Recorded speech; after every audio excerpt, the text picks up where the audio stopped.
So hello everyone, welcome to my YouTube channel. Today we are going to solve the up-down machine. So we are going to start with the full port scan. So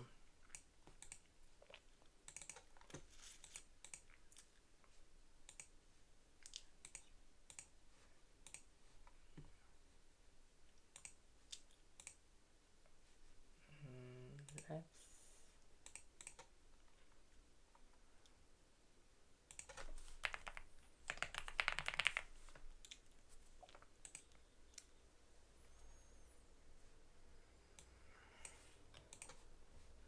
so the target IP should be this. So and tmux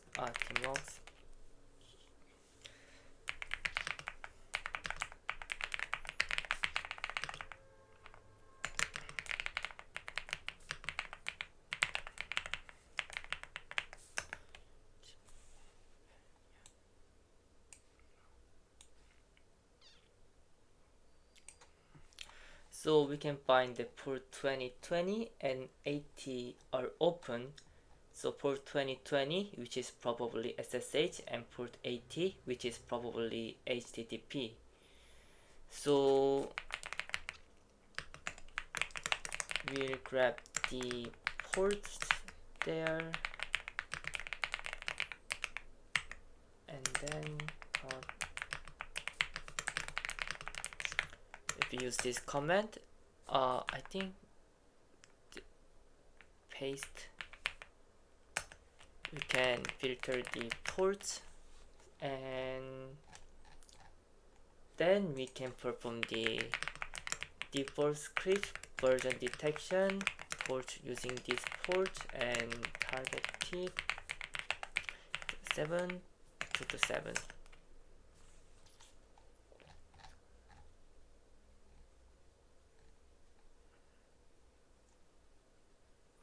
So we can find the port 22 and 80 are open, and at this stage we can navigate to port 80 website, which looks to be HTTP Apache web server.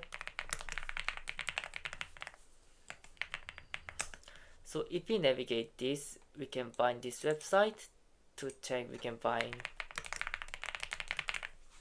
whether it is open or not. But at this stage we can find this website, which looks to be seems to be down. Interesting. Anyway, we can add this in the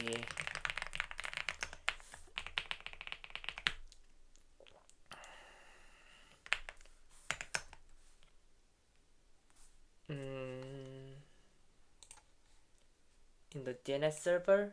So 10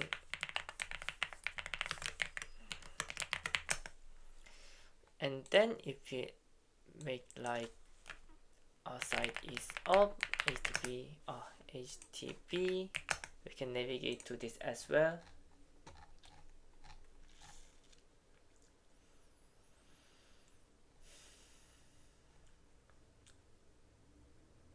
So we manually map the target IP address to the host name site is up.htb. At this stage, we are going to virtual host enumeration using pub command. So virtual host enumeration or VHost fuzzing is the process of brute forcing subdomains through the HTTP host header. We are not doing DNS brute force in the traditional public DNS sense. Instead, we are asking the web server what happens if I request this IP address but pretend the host name is admin.siteisup.htb or dev.siteisup.htb or test.siteisup.htb. So we are going to do pub virtual host enumeration.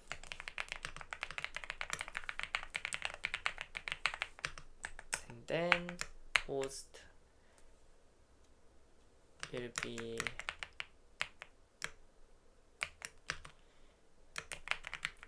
so hflag adds a custom HTTP header.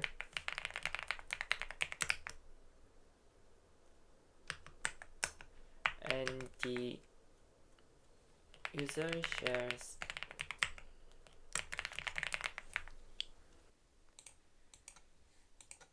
227. So many results with file size 1131, so I'm going to filter this. So we can find that there is dev subdomain. So it shows that the dev VHost exists, but an Apache web server recognizes it, but something is preventing access. But technically, we can also add this that site is up.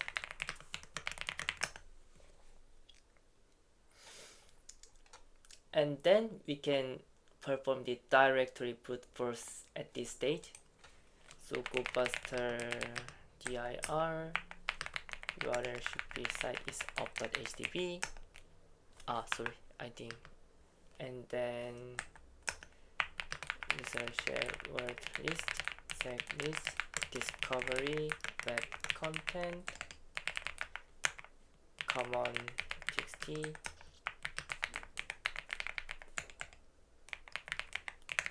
extension, I think 50 threads, and no error, Gobuster.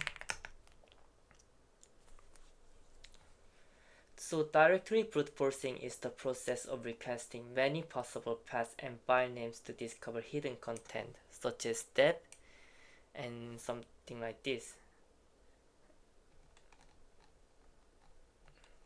So since we found deb endpoint, we can also check the deb endpoint like this.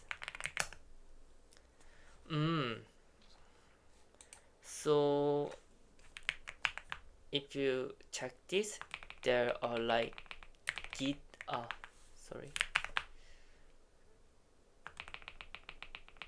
related I think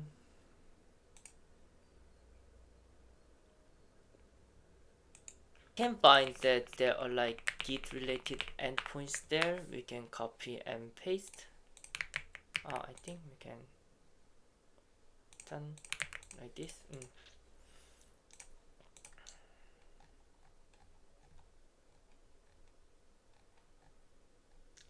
So why git endpoint is critical? So git is the internal metadata directory for Git repository. It can contain commit history, source file references, branch information, file object data, deleted files, old secrets, and source code that may no longer be directly visible from the web root.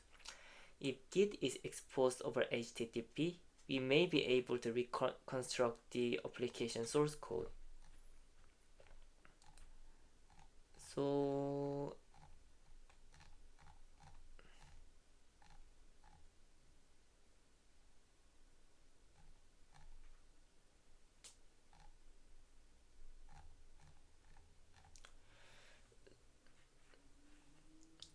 So at this stage, we can use the git-dumper. So we can install this using git-dumper.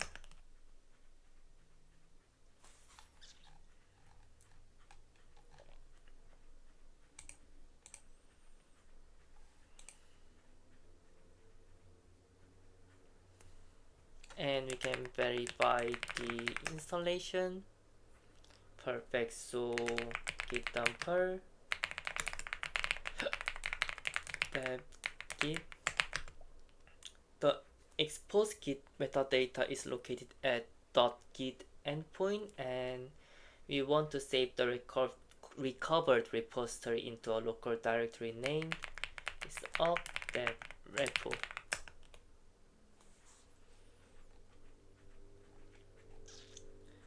So git-dumper is a repository recovery tool. So we can check site is up at this endpoint. So if we try also try to search the hidden file, we can find the htaccess file, and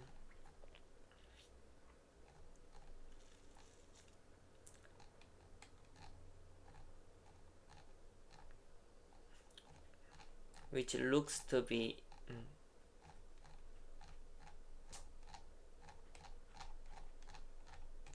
so we can review this .htaccess file.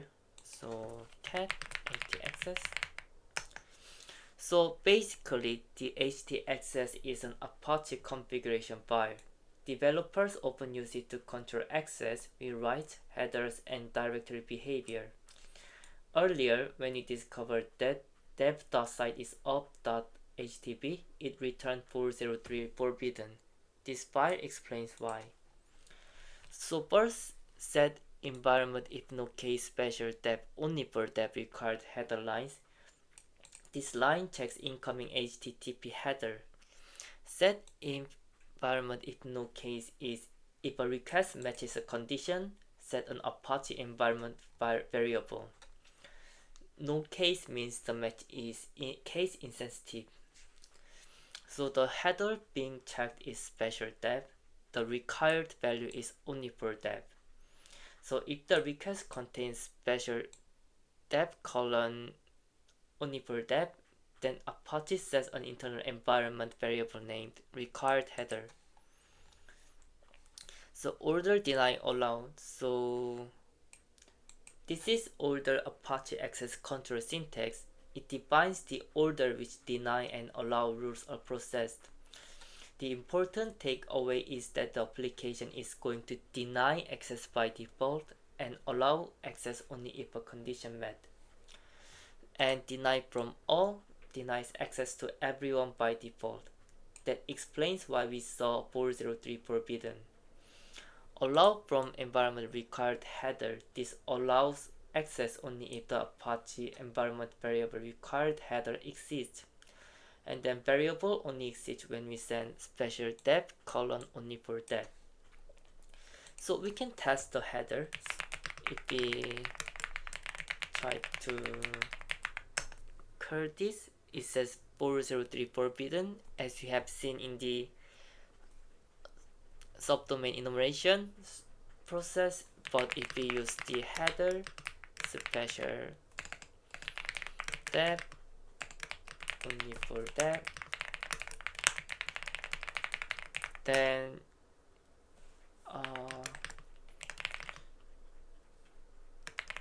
you can check that HTTP status becomes 200, which is okay.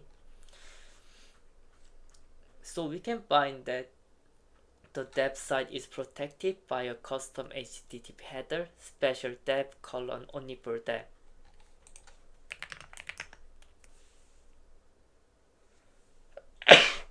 At this stage, we can review index.php file.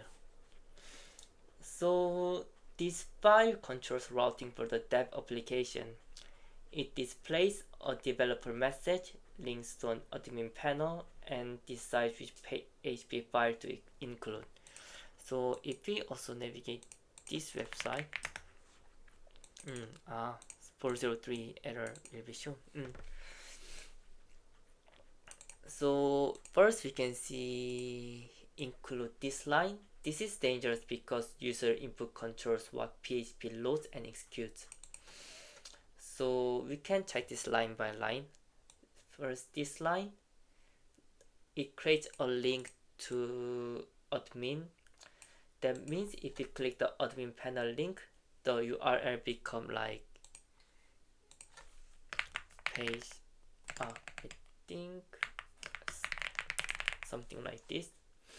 This is our first clue that the page parameter controls application behavior. So it defines the constant. This defines a PHP constant named direct access and sets it to false. We later see this constant checked in admin.php and checker.php. The idea is probably do not allow users to directly access included files. only allow them to be loaded through index.php. However, the way it is implemented is not very strong. So this reads the page parameter from the URL. In PHP, $_get contains URL query parameters. Example, if like this, then $_get page will be equal to admin. So the page will become admin in this circumstance. So, and then this line checks two things. First, it checks whether page has a value. Second, like this checks that page does not contain certain block strings. The block strings are like in this code bin, user, home, var, etc, and case insensitive for like this page endpoint, this endpoint, this.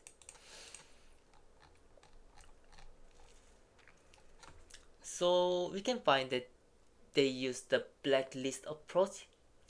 Blacklists are often weak because they only block known bad patterns. The developer is trying to stop us from including sensitive files such as etc passwd files or something like this, but the filter does not block PHP wrappers.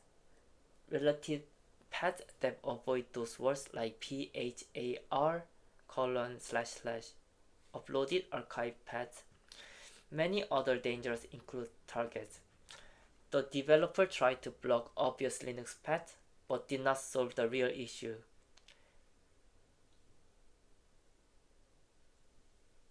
So user input should not control this include methods, ideally.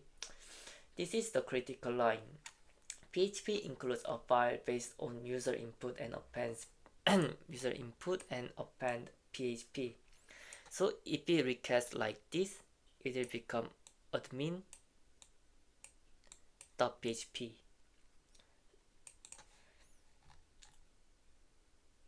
If no page is supplied or it has the blocked words, the application includes checker.php. That means checker.php is the default functionality. So at this stage, we can also review admin.php. So this file is if direct access is true, is less like die access denied, but since we find that direct access is defined as false, so there is no completed admin functionality there. So we can check the checker.php we mentioned. I think we can.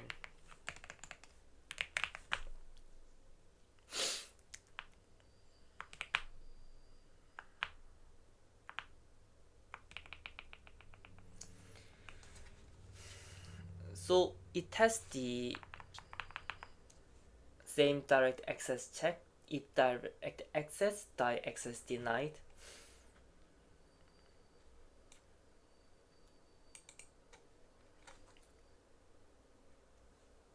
And we can bind the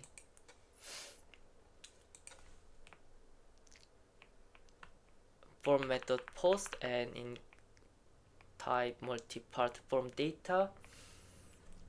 This form accepts a file upload.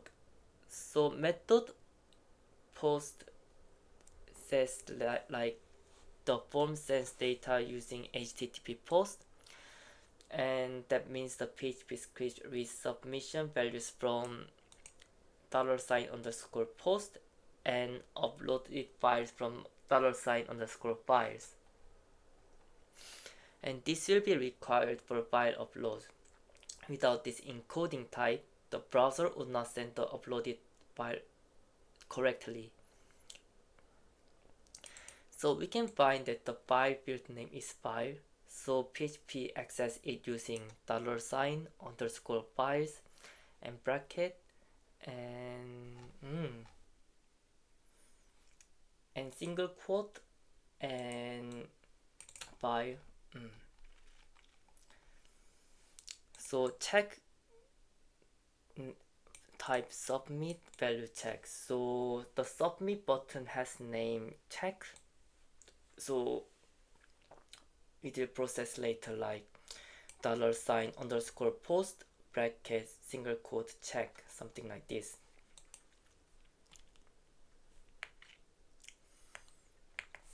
So function is it up, so it looks like whether the website is up or not. This function takes a URL, makes a request using curl, and returns true if the HTTP status code is 200. This means the application performs outbound web request. Any application that fetches user-supplied URLs deserves careful review because it may lead to another issues.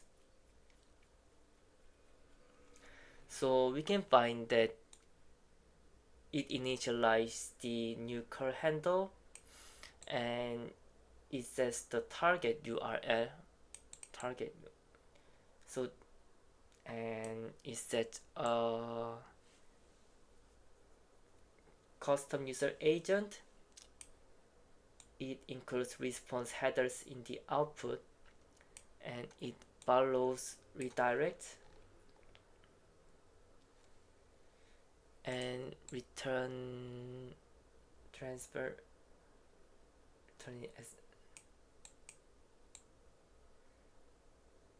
and this disables SSL verification, and this sets the 30 seconds time out, and curl is execute the request and retrieves metadata such as the HTTP status code. So if the request succeeded and status code is 200, return so true, otherwise false. And we can check further. So we can find that there is like check related HTTP code above. So this block runs when the form is submitted in curl. This means we need like flag f single quote check equals to like check. So so file size must be less than 10 kilobytes. It looks to be like file size limitation it defines, and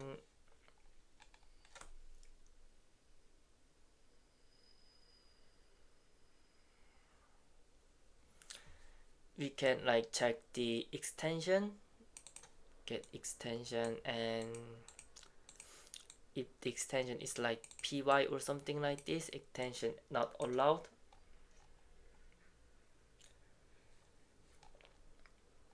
However, this filter is bypassable. So this filter checks the file extension, not the actual file content. That means if we create a zip archive name input with the info.txt like txt extension, so the upload filter allows it, but the file content is still zip archive data. Later, we will use PHP's phar wrapper can access files inside the archive. This is the key mismatch. The file name says .txt, the file content is zip. The filter trusts the file name and creates a directory to upload our file. So this creates a new upload directory using MD5 and time. So time returns the current Unix timestamp in seconds. MD5 hashes it into 32 character hexadecimal string. So the upload file looks like upload slash like 32 character hexadecimal string and slash. So this directory is predictable. if we know approximately when the upload happened, we can guess nearby timestamps and compute. So this directory is predictable. So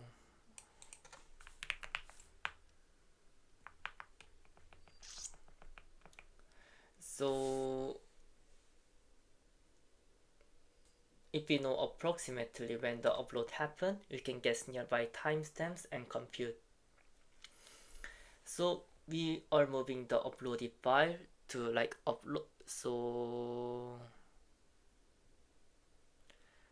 it should be uploads slash the hexadecimal string slash, and file should be like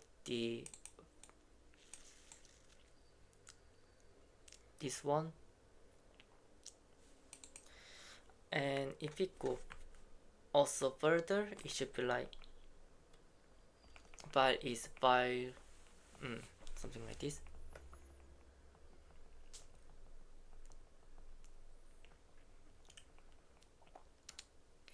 So we read the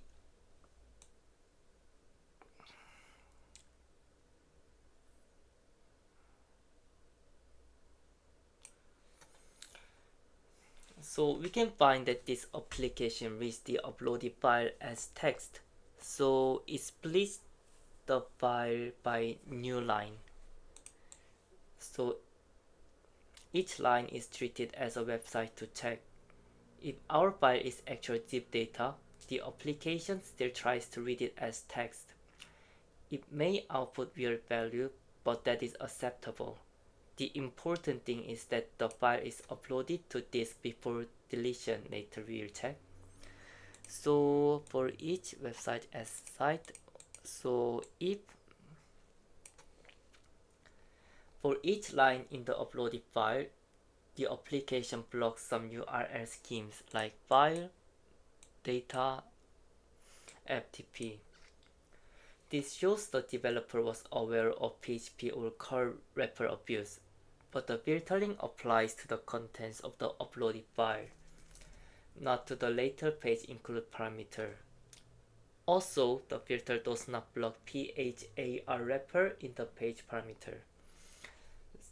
So after this, we will delete the uploaded file here.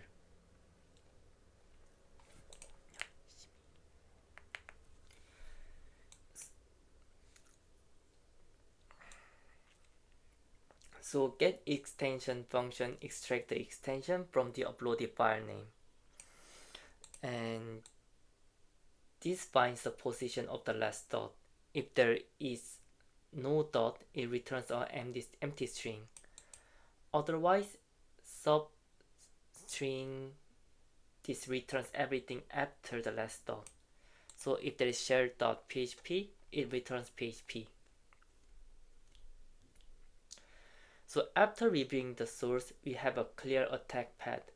So we recall this special -dep only for dep header, and we can find index.php has user controlled file inclusion, and we can find the blacklist blocks only obvious like bin user path, and we can find that checker.php allows uploads under uploads slash like 32 hexadecimal MD5 related string, and it will upload extension validation checks file name extension, not file content. So we can also find uploaded files are deleted after processing, and we can also find phar can access PHP files inside an archive even if the archive is named .txt. So now let's connect the reasoning. We know we can upload a file. The uploaded file can be a zip archive named info.txt. The upload filter allows .txt. The archive can contain info.php. The file temporarily exists at upload slash md5 hash value slash info.txt. So index.php lets us control the include path using page. php attends.php. So if we request like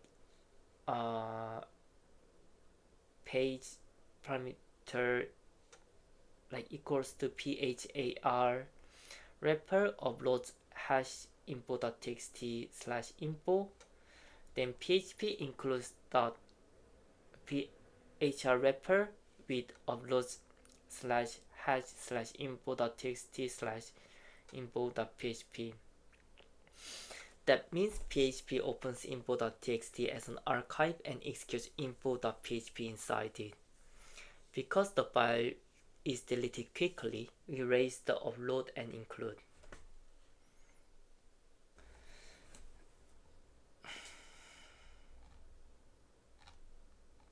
So what is phar wrapper? Before we build the payload, let's understand the theory. PHP supports stream wrappers. A stream wrapper changes how PHP reads a resource. For example, file // read local files and phar // lets PHP access files inside PHP archives, and in many cases zip compatible archive contents. So if we have an archive named info.txt and inside that archive there is a file named info.php, then PHP may be able to access the internal file using phar //phtpath. So it can be like upload hash value info.txt info.php. So on this machine, this matters because the application includes like $_get bracket and page.php value. So we do not need to include the .php extension ourselves. So if we send just like phar // upload hash value info.txt info, then the application will append .php in the end. So that is exactly the internal file we want PHP to execute. So at this stage, we can create a simple PHP test payload. So we will use a small PHP info payload because PHP info is safe for testing and shows us whether PHP code executed. It also reveals useful configuration later, such as disable functions.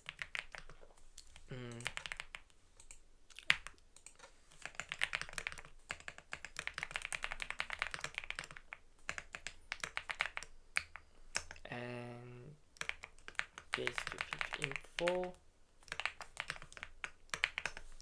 p to close.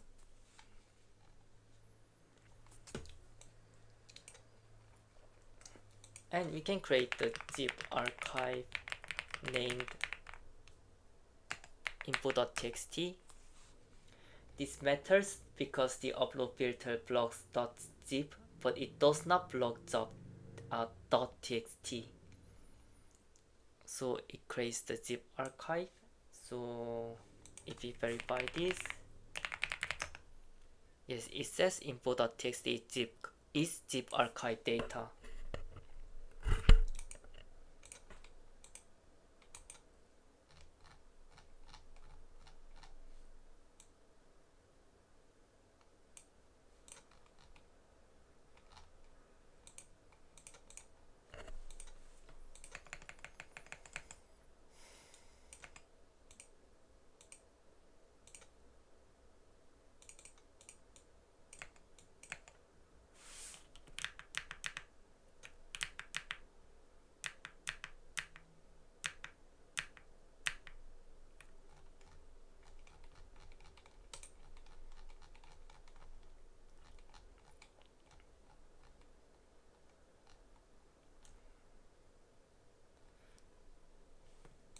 So we will upload this info.txt to the dev site. Remember, every request to the dev site must include the custom header. So call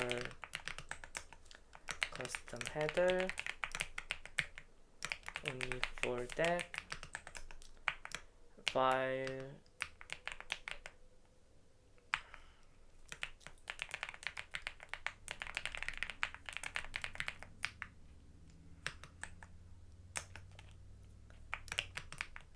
It checks since the submit field. We need to send a field name check, so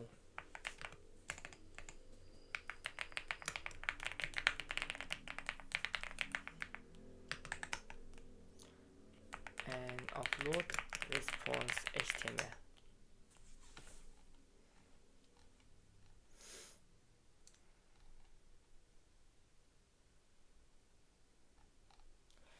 So we can find cat upload response.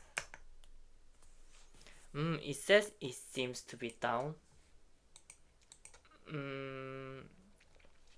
So manual upload alone will not be enough, since the checker.php deletes the file. So after upload processing finishes, info.txt will be gone. So we need to include the archive during that small window. This is why we need a race condition.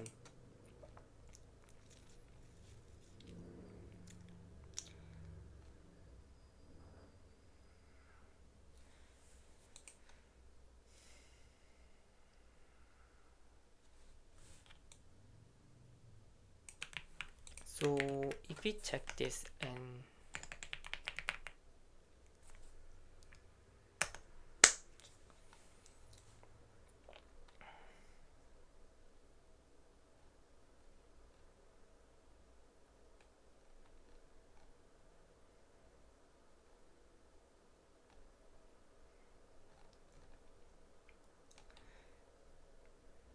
so we can add the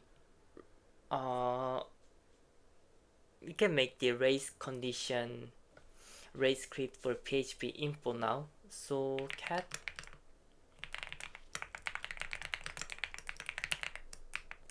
so we will make shell script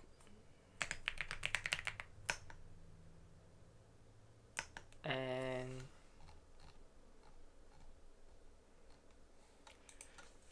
we will delete the output from this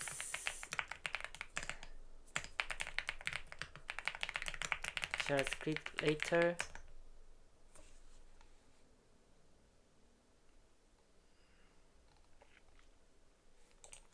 And cur header and file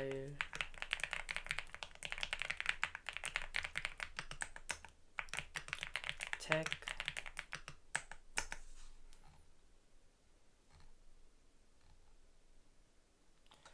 So this line will says like upload the local file info.txt under the form field named file.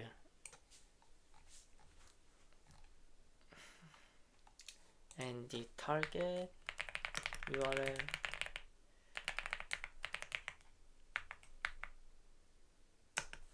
and save the response.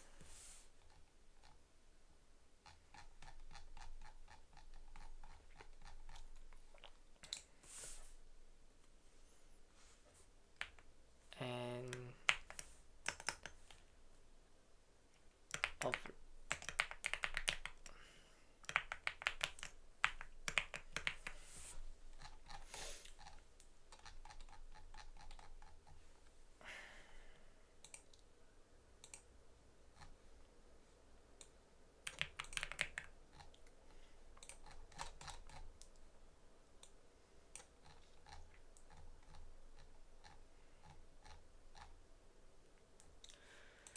so this will save the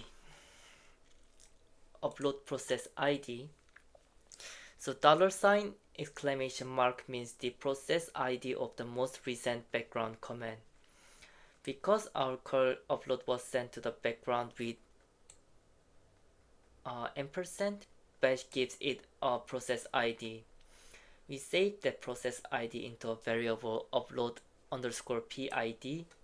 So if the upload process has PID 12345, this line effectively does upload underscore PID equals to 12345. So we will look through the timestamp offset for offset in.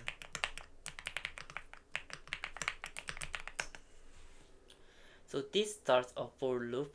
The comment this will print numbers from -5 to 10.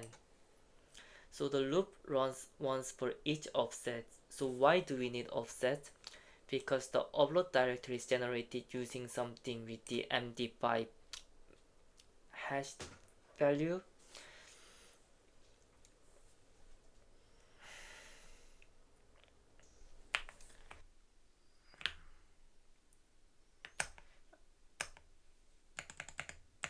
I can write in beam, so TS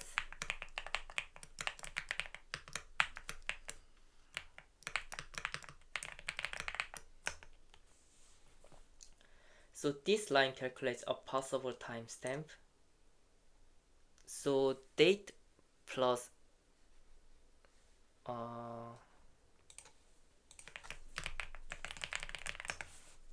percent as prints the current Unix timestamp, and the $sign around the bracket will be arithmetic expansion to do the math inside, and we can hash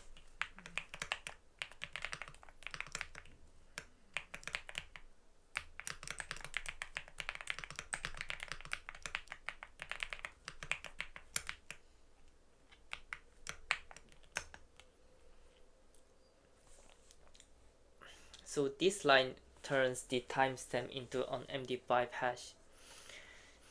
This recreates the server-side logic MD5 bracket time bracket. So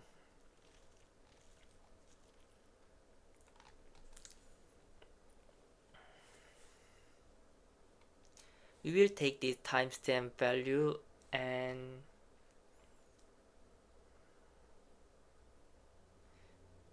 pipe into MD5 sum and extract the first field that we want using awk command, and URL will be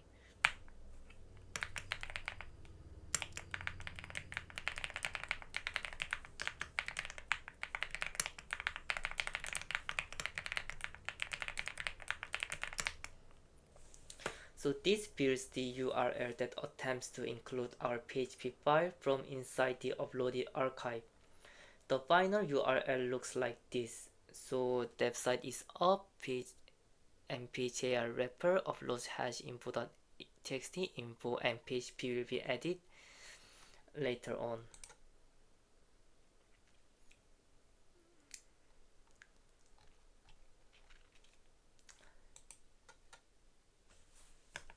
And we will print what the script is currently testing. Offset is offset hash is hash body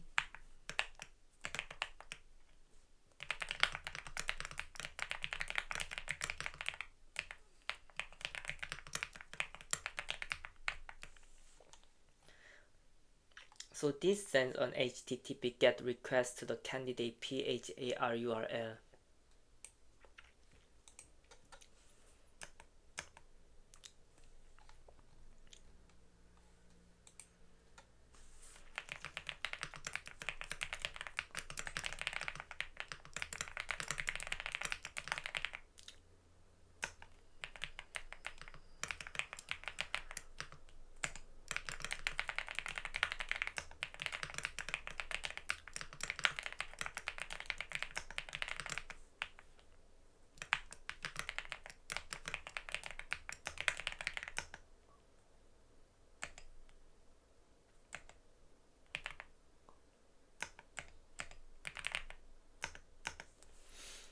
So this will save the successful result, and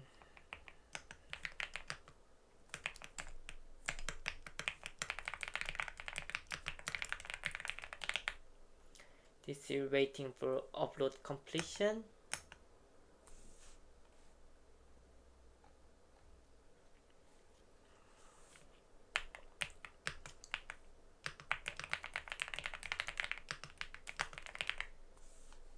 And this will check the final success.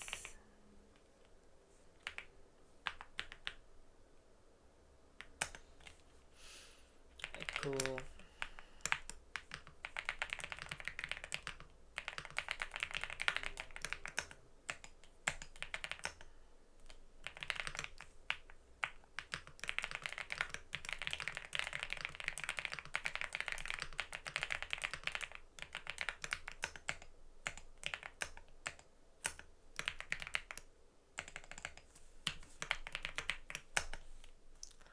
And then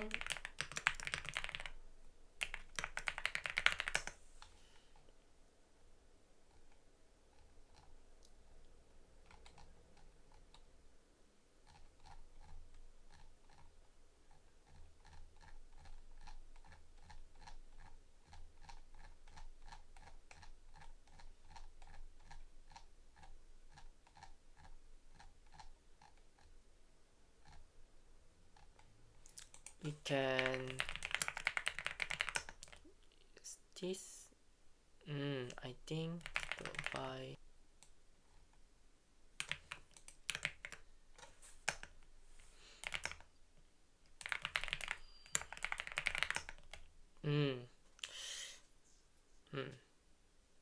I think I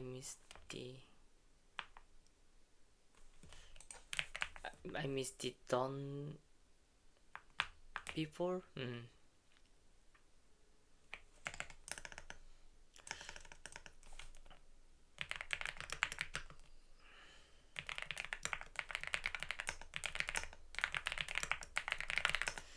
So we can find that the PHP input data has been saved as expected.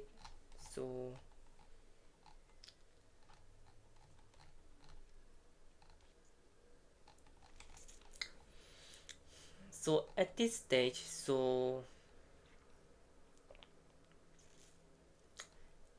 this gave us a local file called phpinfo.html. This file contains the output of PHP info method, so it is extremely valuable because it exposes PHP runtime configuration. For this exploit change, the most important settings is disable functions. This setting tells us which dangerous PHP functions the administrator has blocked. Why does that matter? Because getting PHP code execution is not always the same thing as getting operating system command execution. So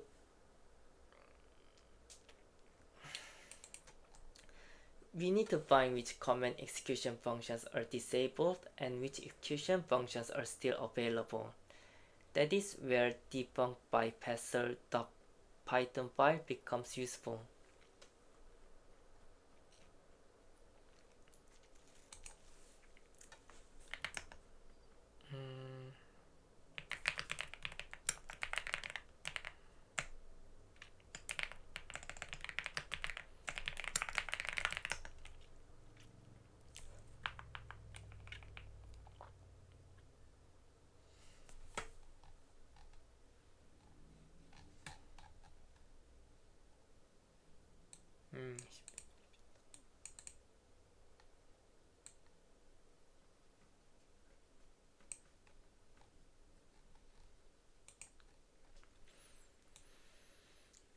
In this machine, the obvious PHP command execution functions are disabled.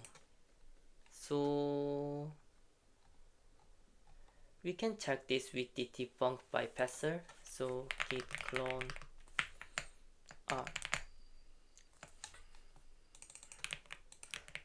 can git clone this and cd debug bypasser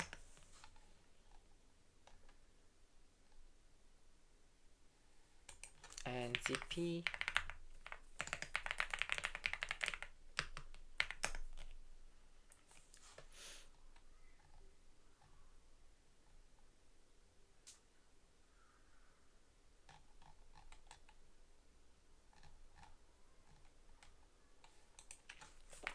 We can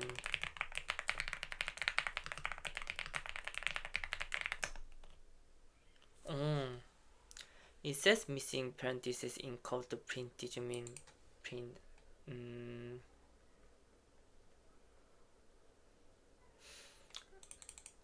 So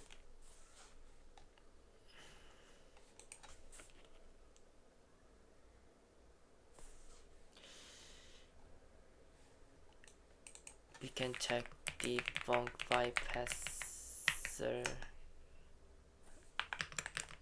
It says the print doesn't have bracket, which looks like it may be Python 2, so we could use Python 2.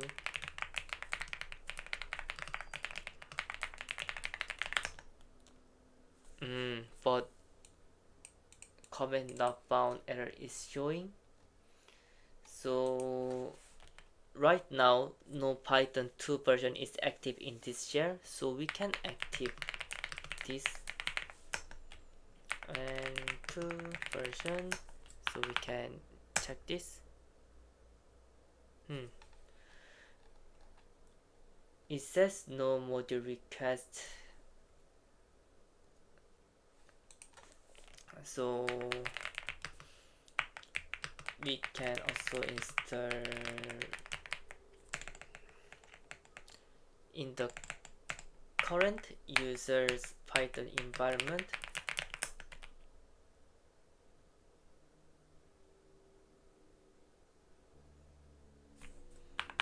And use this again.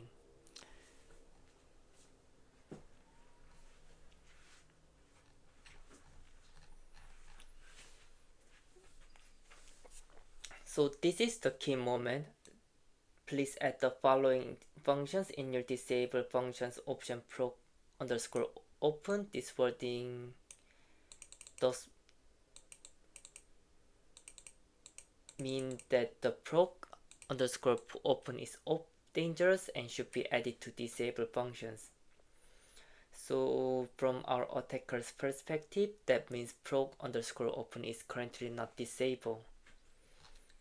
So proc underscore open means is the PHP function that can start a process and interact with that process through pipes. So we can use this and for the to get the user share.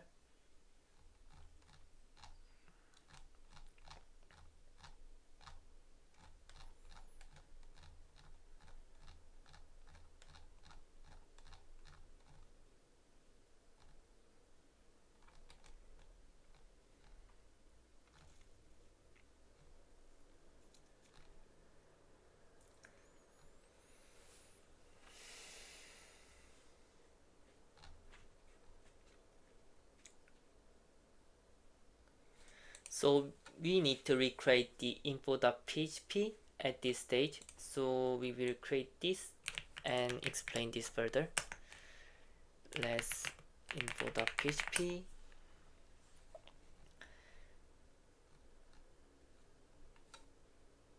So this PHP tells the PHP interpreter that the following content is PHP code. And this CMD, this line decides which command to run. So this reads the CMD parameter from the URL.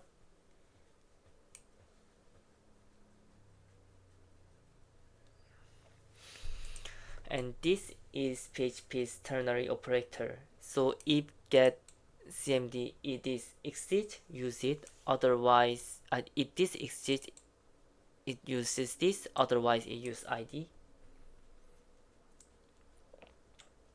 So, and this array tell proc open how to connect PHP to the process. So each number should be like standard input, standard output, standard error.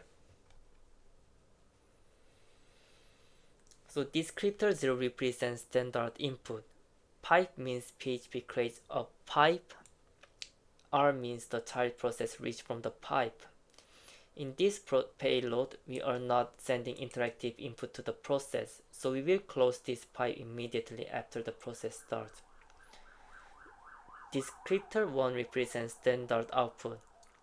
W means the child process writes normal output to this pipe. PHP can then read that output from pipes array later. Descriptor 2 represents standard error. If the comment fails, error message usually go to standard error. PHP can read those errors from pipes 2 later. So this is this line will start the process. It tells start the command stored in CMD. Use descriptor spec to create pipes for standard input, output, and error. Store the pipe handles inside pipes, and return a process resource into process.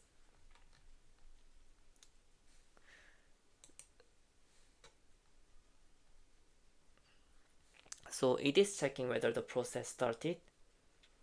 So each resource checked whether that happened.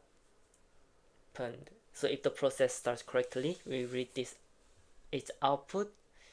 If now, we print like proc open failed. So we close the standard input pipe because we are not sending input to the command. And we can get content from the standard output and standard error. And after we read this, getting the contents of this, we close this.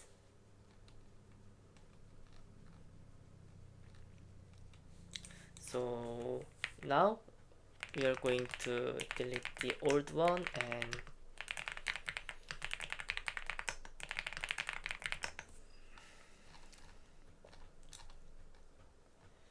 and we can also build a race script again like this. Race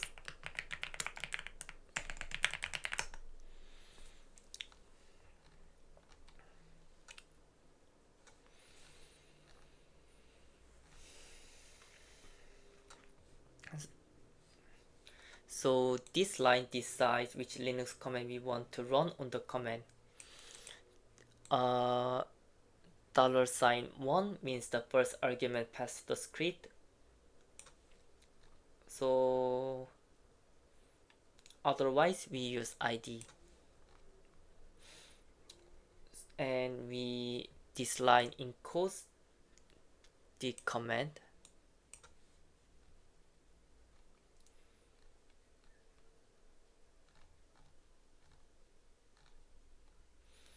And remove the old output, and this is the curl command that we checked before, and it is also the same. So timestamp hash URL that are also the same, but at this stage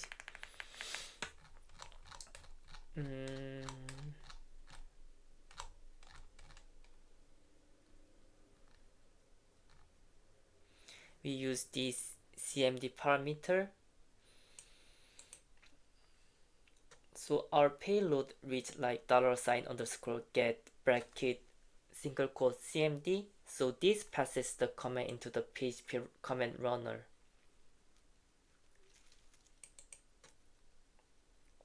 So URL will include the ampersand CMD equals to dollars.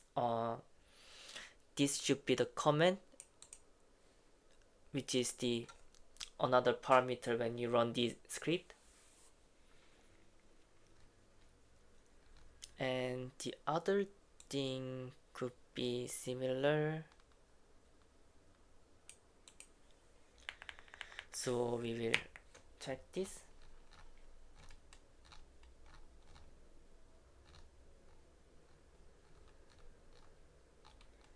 So we will cmd and cat like this. Perfect.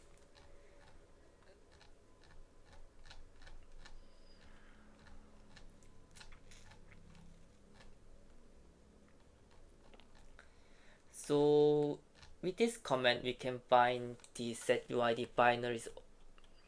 So find, search from the file system root, only search for files, and I think from the previous command grab bash. So there is developer user. I like to check this. So again find, only search for files, user developer, set uid bit.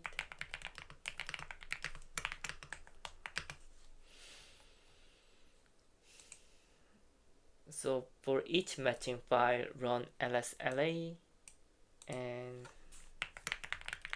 suppress permission denied error. I think I missed. I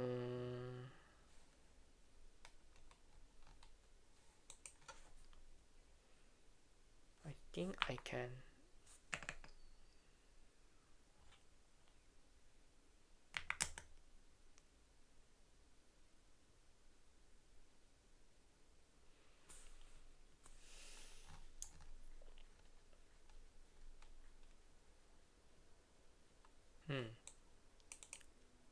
I think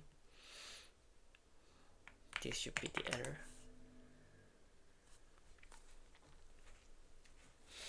So we can find that home developer dev site is a file.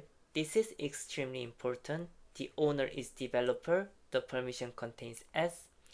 That means the setuid bit is enabled. If we execute this binary, it may run with developer privileges. This becomes the next privilege escalation path.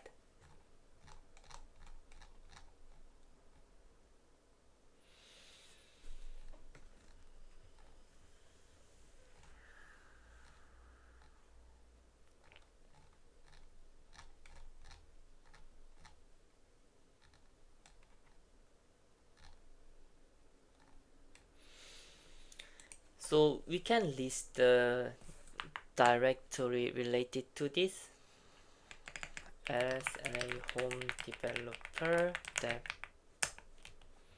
We can also find this site is of underscore test.py. This is important because custom binaries often interact with files in the same directory. We can find the Python script name site is of underscore test.py. That is a strong clue that the binary may call or depend on the script. So maybe we can also check like, however, we can check like cat home developer dev site is up.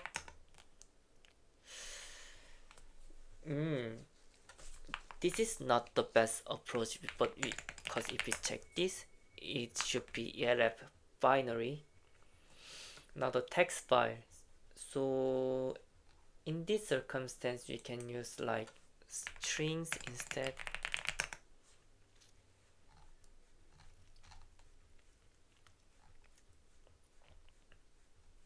So string scans a binary file and extracts readable sequences of characters. And we can also use strings flag A to scan entire file. So if we navigate this, welcome to site is of application. This suggests that the setuid binary may be running a Python script using user-bin Python. This binary may be doing something conceptually like system, user-bin Python, and this Python file. So why this is dangerous? A setuid binary running an interpreter can be dangerous. Because interpreters like Python have complex behavior, they import modules, they search paths, they read environment variables, and they execute script code. If the setuid binary does not sanitize its environment, or if the Python script imports modules insecurely, you may be able to influence what gets executed.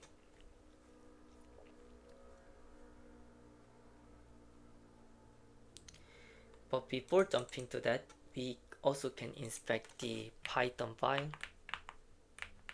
I think you can use py.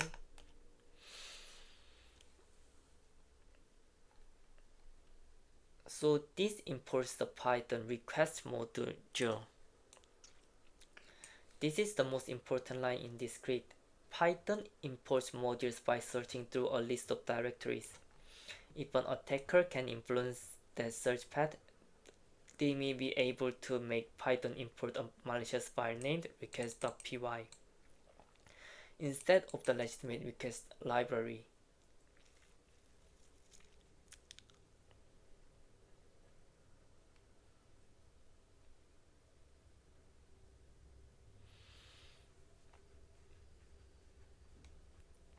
So this requests user to input URL, and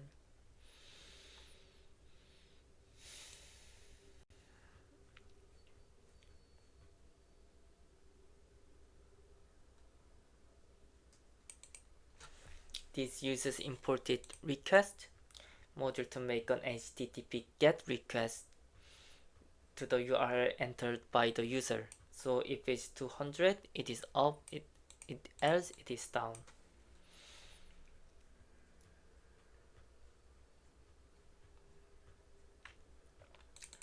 So we can perform the Python module hijacking at this stage.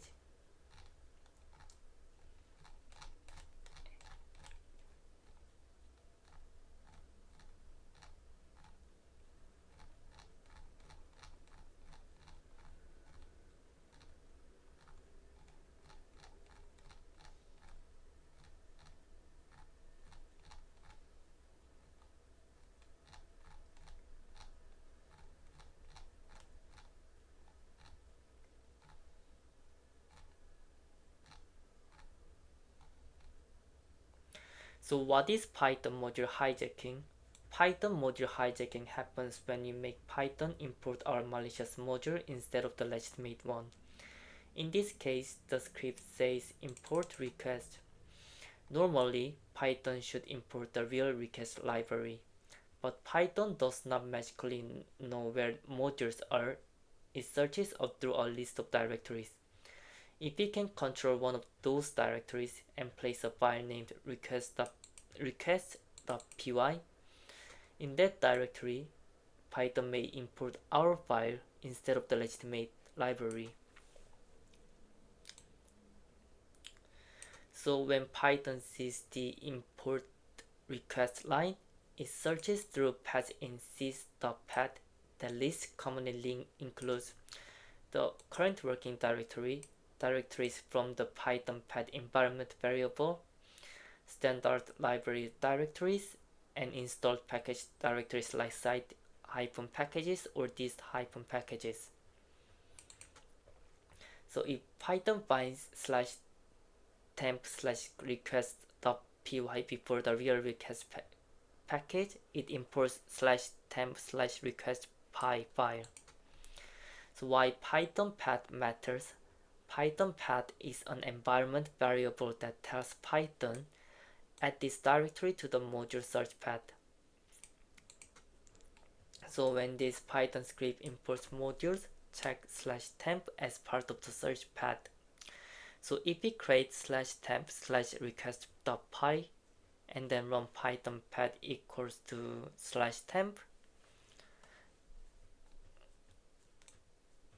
The setuid binary launches the Python script. The script imports request, and Python loads our malicious /temp/request.py file.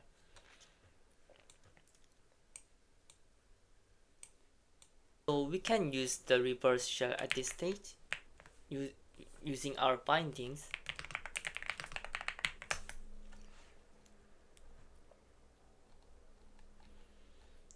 We set this and create the malicious request.py file. So like this, cat request py. So it imports the OS module. We need it because we are going to execute a shell command with os.system and enter this reverse shell. I think it should be like hour 26.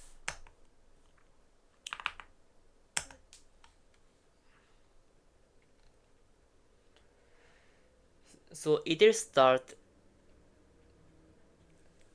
the bash with preserving effective privileges and execute the command string that follows, and either open bash with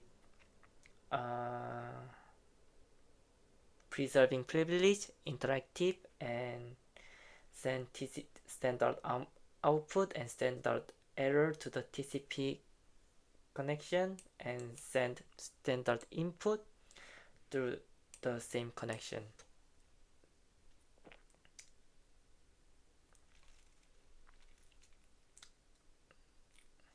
So, and this stops the Python script after launching the reverse shell. So we need to place this malicious file on the target as /temp/request.py. So we could try to write it directly with printf function, but reverse shell payloads contain difficult characters. So to avoid any issues, we will use base64 encode the file locally, then decode it on the target. So encode this file into the base64 text and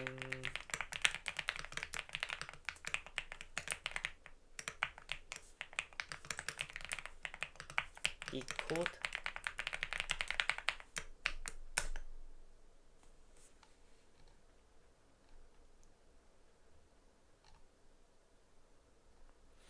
And we can trigger the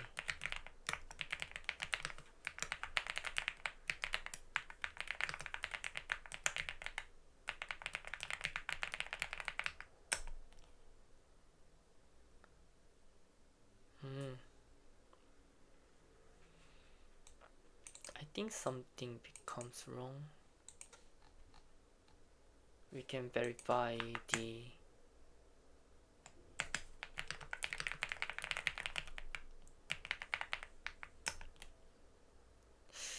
I think cat cool.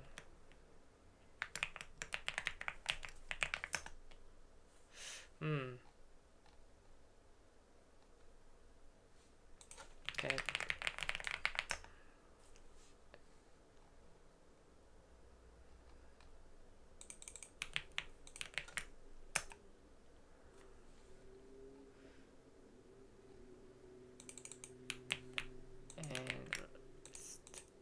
and further and validate this. So we can run this again. So we get the developer shell, but so first of all we can use this.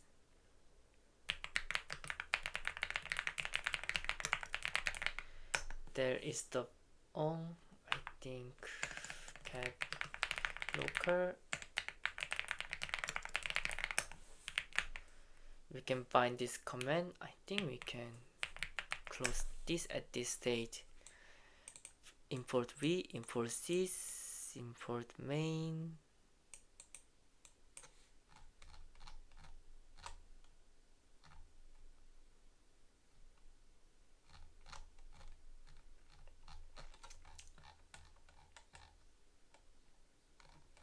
But before this, we can also elevate the shell.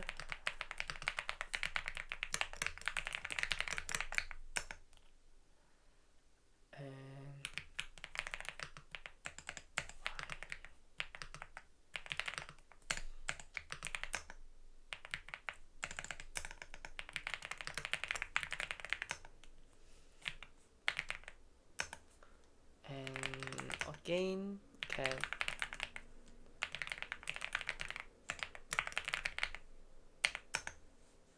and so we can check this each one by one. So this looks related to this tells Linux to execute the file with Python, and then it imports re, which is Python's regular expression module, and this gives the command line arguments and program exit behavior. And setup tools is used to install Python packages. So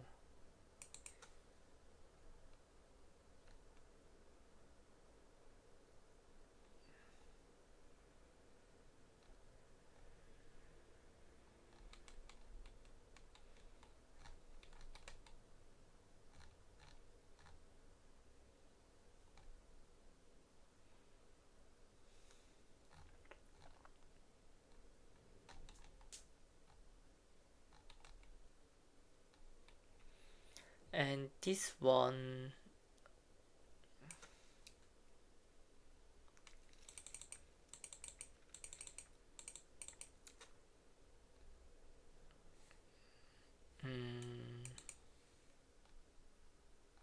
it removes the suffixes like .exe or script.pyw like this.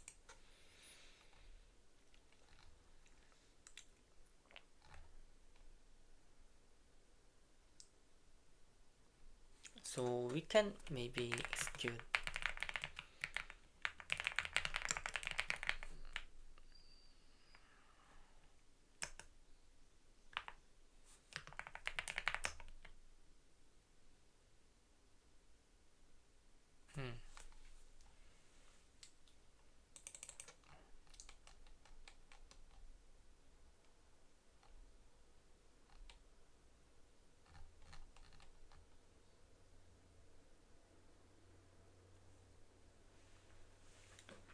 So if we search like easy install,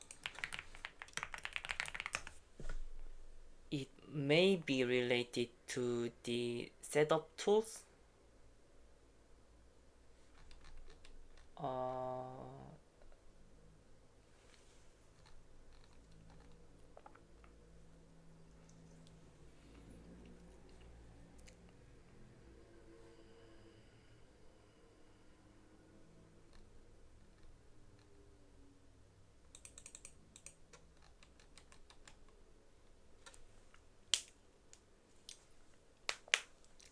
So from our command, there is also something related to setup tools.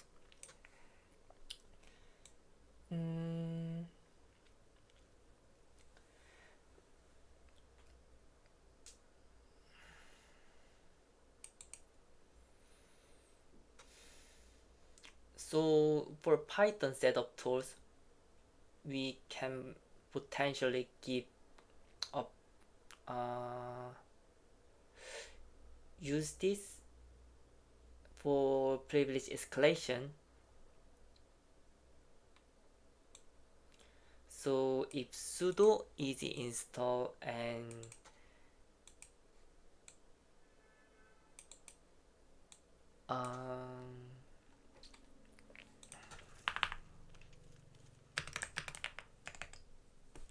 I can just check this.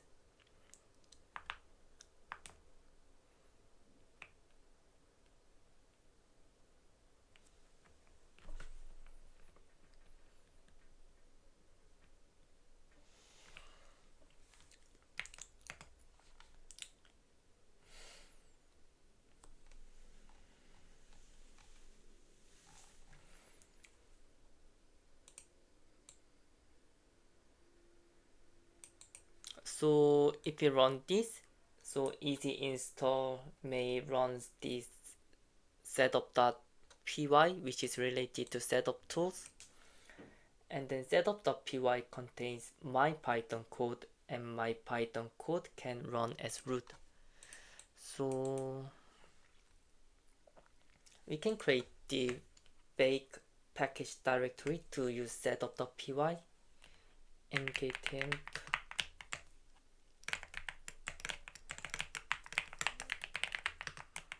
so mktemp create with deep black creates a temporary directory. So the result would look like this,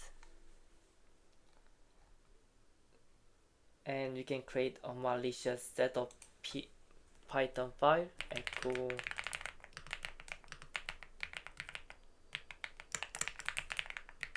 bash,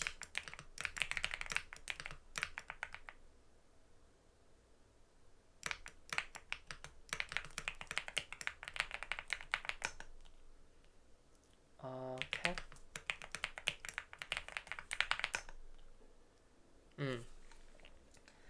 So this prints a short Python program. So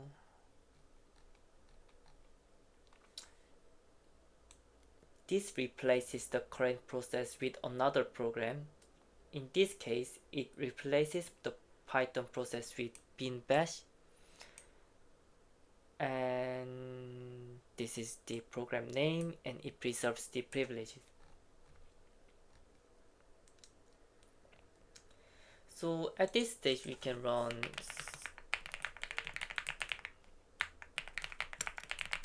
with this, so then it runs this easy install as root. Easy install process the directory in this, easy install executes then the set of Python file inside this tf folder, temp folder, and set of py will run as root.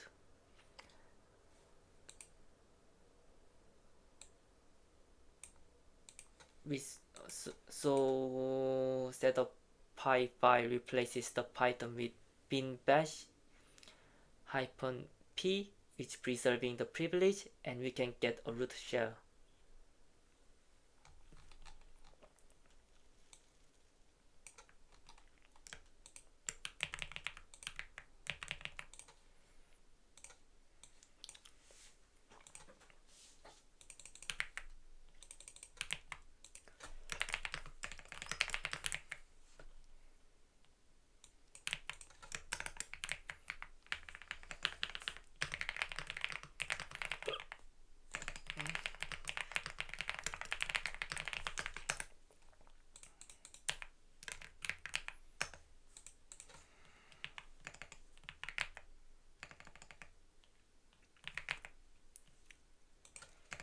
So we can get the root shell as well. So you'd like to check further.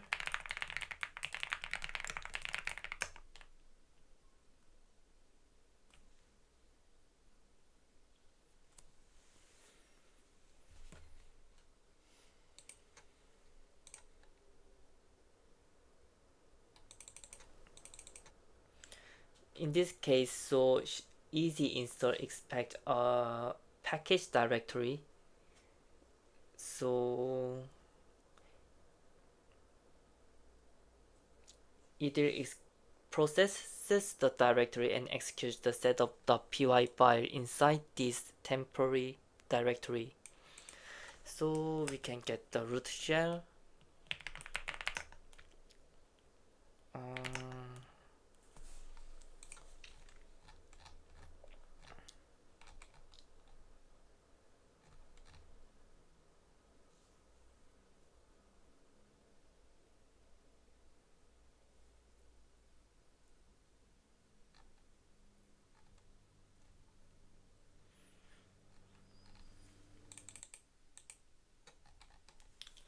So since easy installs Python packages, it processes setup.py, and since we can control our local package directory, we can also control setup.py. And since sudo runs easy install as root, our setup.py also runs as root. So I hope this information can be helpful, and see you in the next video.